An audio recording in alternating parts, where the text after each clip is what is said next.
New information in the mysterious death of a Glynn County commissioner. The coroner says his death is a suicide. Tom Sublet's body was found in the water off a St. Simons Island boat dock in December.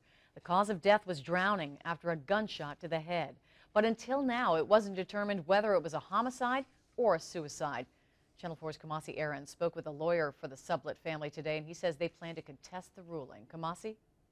That's right. The family says there are just too many unanswered questions with the evidence for the medical examiner to definitely say Sublet committed suicide. They still believe there is a killer on the loose, and they don't want this finding to stop investigators from looking for that person.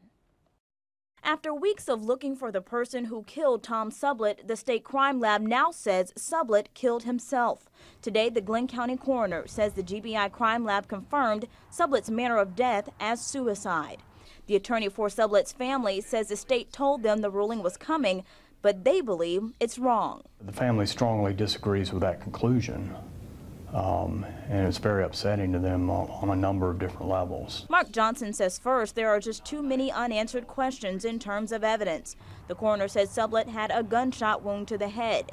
Investigators say they found an empty holster and unfired bullets, but made no mention of a gun. Besides the evidence, Johnson says Sublet showed none of the classic signs of a suicidal person. There was no history of depression, no history of alcohol abuse, drug abuse. GBI has been investigating Sublet's death as a homicide since a friend found him floating in the river on December 12th. The Glynn County Commission, Police Department, and private donors are still offering a $70,000 reward for any information leading to the arrest and conviction of the person responsible for Sublet's death.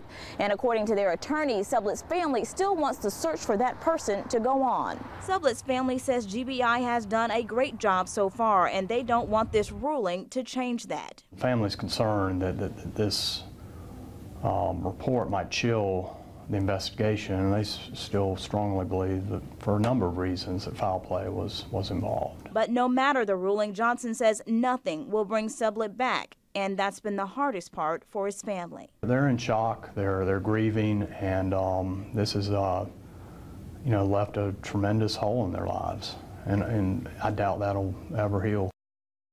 And even though the official autopsy results were released today, GBI says they will not be able to release them to the public until the final report and the final investigation is complete. They don't have a timeline for that. In the meantime, though, Sublet's attorney for his family says they are planning to seek a coroner's inquest, which is a hearing before a jury to decide if the finding was correct. Tom and Mary. Thank you, Kamasi. Tears flowed in a Clay County courtroom as a judge sentenced a man in the hit-and-run death of a teenager. 13-year-old Brian Alvicios was struck and fatally injured while riding his bike at night along Brandon Field Road 2 days after Thanksgiving 2011. Anthony Margadana pleaded guilty to leaving the scene of an accident involving death.